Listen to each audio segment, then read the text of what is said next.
ஆஹ் ஐயா, சாமி கிட்ட வந்த டியூட்டிஸில் முருகேசன் அண்ட் டாக்டர் டிபிஎம் இடையில வந்து ஒரு பெரிய பிரேக். சாமியை பார்க்காம இருக்கக்கூடிய சூழ்நிலை.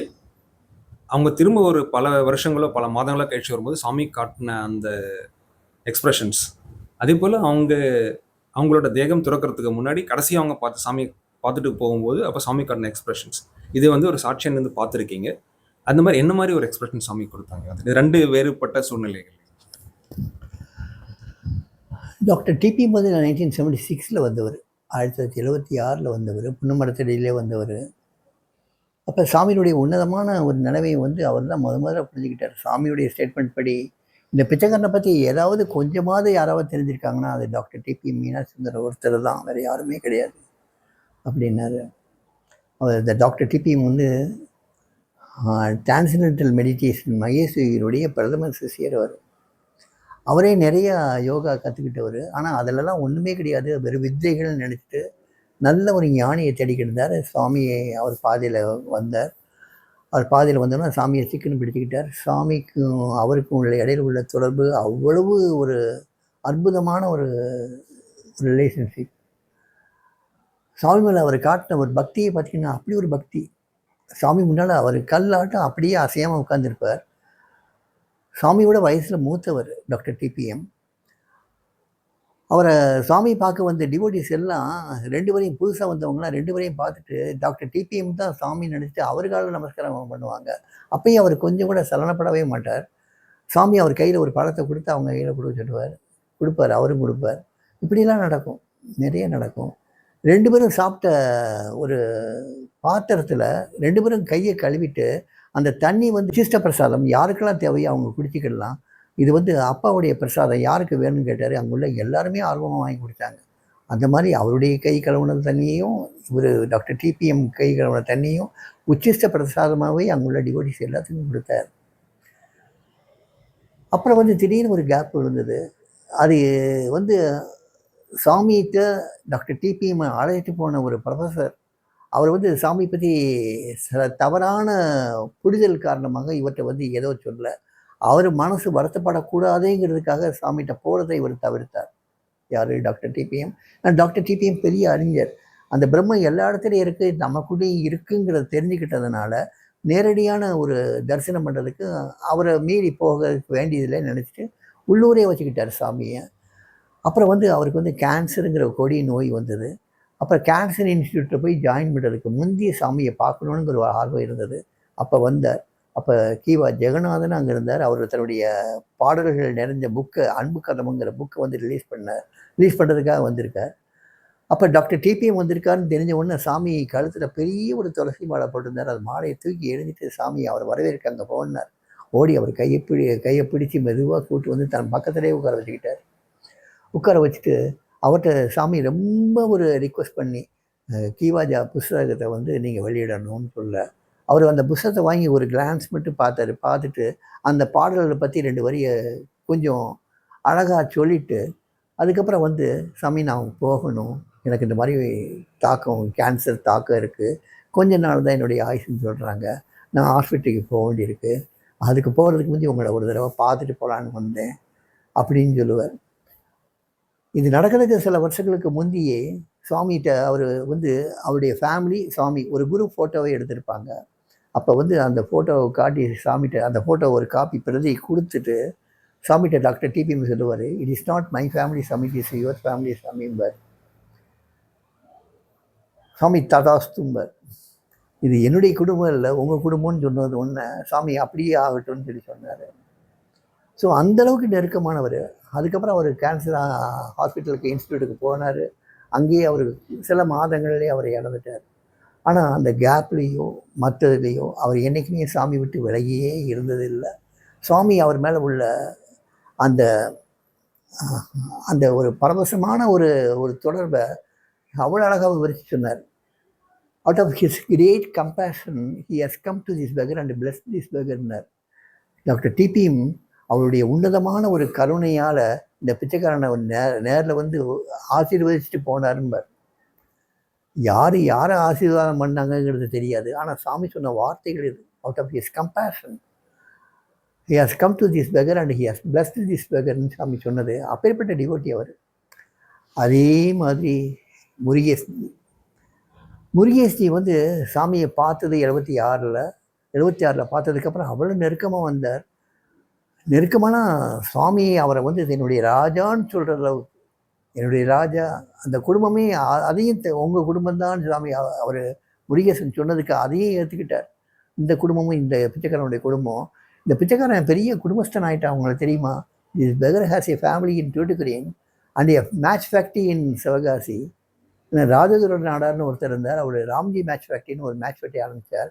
அதில் வரக்கூடிய வருமானத்தை பூராவுமே வந்து சுவாமியுடைய கைங்கரியத்துக்காகவே செலவழிக்கிறதா அவர் சொல்லியிருந்தார். அதனால் அவர் வந்து சாமிகிட்ட சொல்லும்போது இது உங்கள் ஃபேக்ட்ரி சாமின்னு சொன்னார். அதை சாமி நினச்சி சொல்லுவார், இந்த பிச்சைக்காரனுக்கு ஒரு ஃபேக்ட்ரி, தீப்பெட்டி ஃபேக்ட்ரி வந்து சிவகாசியில் இருக்குது, ஒரு குடும்பம் வந்து தூத்துக்குடியில் இருக்குது அப்படின்னு சொல்லுவார். அப்பேற்பட்ட ஒரு டிவோட்டி, அந்த டிவோட்டி வந்து சாமிகிட்ட ரொம்ப நெருங்கி போக போக போக போக அவங்க குடும்பத்தில் உள்ள அத்தனை பேருக்கு ஒரு பயம் வந்துடும். எங்கே இவர் வந்து சன்னியாசியை போயிடுவாரோ, சாமியாரை போயிடுவாரோ. ஏன்னா அவங்க தமிழ்நாடு மெர்கடைல் பேங்க்கினுடைய ஒரு ஃபவுண்டர் ஃபேமிலியை சேர்ந்தவங்க. நிறையா காட்டன் ஸ்பின்னிங் மில்ஸ் இருக்குது அவருக்கு. ஸோ நிறைய வியாபார ஸ்தாபனங்கள் இருக்குது. அதெல்லாம் மேனேஜ் பண்ணுறது இவர் தான் மேனேஜ் பண்ணிக்கிட்டு இருந்தார். அதனால் இவர் சாமி மேலே இவ்வளவு ஒரு தீர்க்கமான ஒரு பக்தி செலுத்துறதை பார்த்துட்டு அவங்க குடும்பத்தில் உள்ளவங்க எல்லாரும் பயந்தாங்க.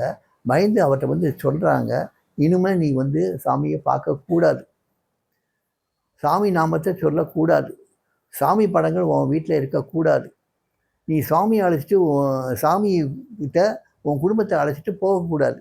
இப்படி நிறையா கண்டிஷன் போடுறாங்க. இதை பூரா அவர் எப்படி எடுத்துக்கிறாருன்னா, இந்த பிச்சைக்காரனை சாமியை வந்து தன் மனசுக்குள்ளே இருத்திக்கணும், வெளியே காட்டக்கூடாதுங்கிறதுக்காக சாமி இந்த சூழ்நிலையை உருவாக்கியிருக்காரோ அப்படின்னு நினச்சிக்கிறார் அவர். அதே மாதிரி சாமியை உள்ளத்தில் வச்சுக்கிறார். உள்ளத்தில் வச்சுட்டு அவர் நாமம் சொல்கிறதோ, அவர் சாமியை நினைக்கிறதோ உள்ளேயே தான். அவர் பார்த்த ஒரு 10-15 தடவை சாமியை பார்த்துருப்பார். அந்த 10-15 தடவை சாமி பார்த்த ஒவ்வொரு வரிகளையும் அவர் வந்து திருப்பி சொல்லுவார். அப்பேற்பட்ட பக்தர். ஆனால் ஒரு காலகட்டம், ஒரு 4 வருஷம் கழித்து திடீர்னு அவங்க குடும்பத்தில் ஒரு மாற்றம் ஏற்படும். மாற்றம் ஏற்பட்டு சாமியை பார்க்கலாங்கிற மாதிரி ஒரு அவங்களே பார்க்கணுன்னு ஆசைப்பட்ட சமயத்தில் கூட்டு போகிறார். ஸோ 4 வருஷ காலம் கழித்து சாமியை பார்த்தோன்னா சாமிக்கு அப்படி ஒரு சந்தோஷம். அதுக்கப்புறம் ஒரு இன்னொரு 4 வருஷ காலம் சாமியை பார்க்காத நாள், சாமி பற்றி பேசாத நாள் இப்படி போகவே இல்லை. அந்த 4 வருஷ காலமும் அவ்வளோ உன்னதமான காலமாக இருந்தது. முருகேசன் முருகேசன் முருகேசன் பக்தர்கள் மத்தியில் எல்லார்ட்டையுமே சாமி அவரை வந்து மை கிங்னு சொன்ன உடனே ஒரு டிவோட்டி கேட்குறாரு, Swami you always mention you முருகேஸ்டி ஆஸ் யுவர் கிங்னா, வேர் இஸ் ஹிஸ் கிங்டம்னு கேட்பார். நீங்கள் எப்பயுமே அவரை ராஜா ராஜான்னு சொல்கிறீங்க, அவருடைய ராஜ்யம் எங்கே சாமி இருக்குன்னு சொல்லி கேட்பார். தி பெகர்ஸ் ஹார்ட்டுமார் உடனே இந்த பிச்சைக்காரன் இதயம்தான் அவன் அரசாட்சி பெரியக்கூடிய இடம். ஸோ சாமியுடைய இதயத்தையே ஆள்பவராக முருகேஸ்தின்னு எல்லாருமே ஆச்சரியப்பட்டாங்க. அந்த முருகேஸ்தி அப்பேற்பட்ட ஒரு பக்தர் தன்னுடைய 45வது வயசில் அவர் வந்து இறந்து போகிறார். கட்டடாவில் வச்சு இறந்து போகிறார். அவர் இறக்கிறதுக்கு 1 மாதத்துக்கு முந்தி நாங்கள்லாம் போயிருக்கோம், சாமிகிட்ட போயிருக்கோம். எப்பயுமே சாமி விட கொடுத்து அனுப்பிச்சிட்டாருன்னா சாமியை நமஸ்காரம் பண்ணிவிட்டு அவர் ஹோட்டலில் நேராக காரில் உட்காரார், பெருட்டு வந்துகிட்டே இருப்பார், திரும்பி பார்க்க மாட்டார். அன்றைக்கி நாங்கள் பஸ்ஸில் போயிருந்தோம். அதனால் பஸ் ஸ்டாண்டுக்கு நடந்து தான் போக வேண்டியிருந்தது.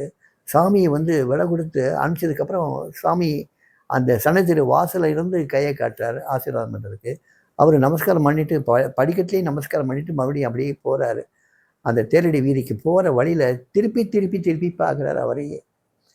அது எப்பயுமே பார்க்காதவர் மறுபடியும் திருப்பி பார்க்குறார். திருப்பி பார்த்ததை ஒரு மாதிரியா ஒரு உருக்கமான ரொம்ப உருக்கமாக இருந்தது அந்த அந்த கட்டம். நான் அதுக்கு சாட்சியாக இருந்ததுனால எனக்கு தெரியுது. சாமி ரோட்டில் வந்து நின்று 2 கையும் நீட்டி ப்ளஸ் பண்ணி அவரை ஆசீர்வதிப்பார். நடு ரோட்டில் நின்று அவரை பார்த்துட்டே இருந்து அப்புறம் இடது பக்கம் திரும்ப வேண்டிய கட்டாயம் வந்துடும். இடது பக்கம் திரும்பணும்னு சாமியும் மறைஞ்சார், அவர் மறைஞ்சார். அவர் பார்த்த தேதி வந்து மார்ச் 4ஆம் தேதி. ஏப்ரல் 4ஆம் தேதி இவர் இறந்துடுவார். கரெக்டாக 1 மாதம் இடைவெளி. அந்த 1 மாதம் இடைவெளியில் இவர் கல்கட்டா போகும்போது, கல்கட்டா போனதுக்கு காரணம் என்னென்னா தன்னுடைய வியாபார கடமைகளை போனால் அவர் தம்பியை அழைச்சிட்டு போவார். வியாபார ஸ்தாபனங்கள், வியாபார சம்மந்தப்பட்ட காரியங்கள் எல்லாமே தம்பிகிட்ட ஒப்படைச்சிட்டு நானும் அவரும் கங்கா பிரதட்சணை போகிறதா இருந்தது பிளான். ஆனால் அதுக்கு இடையிலேயே கல்கட்டாவில் வந்து அவருக்கு வந்து தீவிரமான ஒரு மாரடைப்பு ஏற்பட்டு அவர் காலமாயிடுவார். காலமானதுக்கப்புறம் திருப்பி அந்த பிரேயத்தை எப்படி அவங்க எடுத்து வந்தாங்க, அந்த சரீரத்தை எப்படி கொண்டு வந்தாங்க, ஒரு சார்ட்டர் ஃப்ளைட்டில் கொண்டு வந்தாங்க. அந்த கொண்டு வந்து யார் தகனம் பண்ணா, யார் கொல்லி வச்சா, அந்த கொண்டு வந்த பெட்டி என்ன பண்ணாங்க, இந்த விவரத்தை பூரா சாமி என்கிட்ட கேட்டு தெரிஞ்சுக்கிட்டார். அப்படி ஒரு நெருக்கமான ஒரு சொந்தம் சாமி ஒரு கால 1982 83 ஒரு தடவை சொன்னார், இந்த பிச்சைக்காரன் பேர் இருக்கிறதுட்டையும் முருகேசன் பேர் இருக்கும். முருகேசன் பேர், பார்சாதி பேர், சிவசங்கர் பேர், 3 பேரும் கண்டிப்பாக இருக்கும்னாரு. இந்த பிச்சைக்காரன் பேர் இருக்கிறதுட்டையும் முருகேசன் பேர் இருக்குன்னு சொன்னது ரொம்ப ஆச்சரியமாக இருந்தது. இன்றைக்கு வரைக்கும் முருகேசனை விட்டுட்டு சாமியுடைய பயோகிராஃபியை எழுத முடியாது. முதல்ல ஆசிரமத்தை அமைச்சு கொடுக்கறதுக்கு தயாராக இருந்தவர் முருகேசன். புன்னமரத்தை சுற்றி உள்ள இடங்களை பூரா வாங்கிடணும்னு நினச்ச ஒரு முருகேசன். சாமி வந்து இது முடியாது, இது நிறைய வில்லங்கம் உள்ள இடம், இது கோயிலுக்கு சொந்தமான இடம், அதனால் இதை வாங்க முடியாதுன்னு சொல்லி முயற்சி பண்ணி பார்க்குறேன்னு சாமின்னு சொல்லி கேட்டிருக்காரு. ஆகட்டும்னு சொன்ன உடனே அவர் மில்லிருந்து, பேங்க்லேருந்து, லீகல் எக்ஸ்பர்ட்ஸை வரவழைச்சி அத்தனை பத்திரங்களையும் பார்த்தா அது அண்ணாமலையார் கோயிலுக்கு சொந்தமான இடம் அது. ஸோ அதை வாங்க முடியாதுன்னு முடிவுக்கு வந்ததுனால விட்டார் அப்படியே. அப்புறம் சாமி இந்த வீடு வாங்கி கொடுத்தாங்க. வீடு வாங்கி கொடுத்த உடனே சாமிகிட்ட அந்த வீட்டிலையே இருந்து பார்த்து, இல்லாட்டா முருகேசன் எங்கே இருப்பார், சிவக சத்திரத்தில் இருப்பார், அங்கே போவார். அங்கே போய் அவர் கூடயே இருப்பார். முருகேசன் வந்துட்டார்னா சாமி வேறு எந்த பக்தர்களையும் பார்க்க மாட்டார், அவர் கூடயே இருப்பார். ஏன்னா அவருடைய ஆயுசு நம்ம கூடிய விரைவில் முடிய போகுதுங்கிறதுக்காக, அவரை முழுமை அடையணுங்கிறதுக்காகவே அவர் கூடவே இருந்து அவர் முழுமையடைய வச்சார். அவர் அந்த முழுமையடைய வச்சதுக்கப்புறம் சாமி சொன்ன வார்த்தை முருகேசனை பற்றி, "He has attained my father." என்னுடைய அப்பா அவர் அடைஞ்சிட்டார். "Now he is worshipable." அவர் இப்போ பூஜைக்கு தகுந்தவர்னு சொன்னார். யார்? முருகேசனை. ஸோ அவருடைய பிரிவும் அவருடைய பக்தியை கூட்டிச்சு. அதே போல் டாக்டர் டிபிஎம் பிரிஞ்சு இருந்த அந்த சில வருட காலங்கள் டிபிஎம்முடைய பக்தியையும் வைராக்கியத்தையும் கூட்டிச்சு. அந்த பிரிவு தேவையாக இருந்தது 2 பேருக்கும். அந்த 2 பேருடைய பிரிவினாலையும் அவங்க பக்தி கூடிச்சு, அவங்களுடைய முக்தி நிலைமை கூடிச்சு. அதே போல் சாமி டாக்டர் டிபிஎம்மும் இதே வார்த்தையில் சொன்னார், யாருக்காவது கொஞ்சமாவது இந்த பிச்சைக்காரனை பற்றி தெரியும்னா அது டாக்டர் டிபிஎம் தான், வேறு யாரும் கிடையாதுன்னு அப்போ சொன்னார். 76ல் 84ல் முருகேசி எங்கள் அப்பா அடைஞ்சிட்டார், இப்போ அவர் பூஜைக்கு தகுந்தவர்னு சொன்னார். ஸோ 2 பேருமே உன்னதமான பக்தர்கள். அவர்களுக்கு இணையாக சொல்லக்கூடிய பக்தர்கள் பின்னால் எனக்கு தெரிஞ்சு யாரும் வரலைன்னு தான் நினைக்கிறேன்.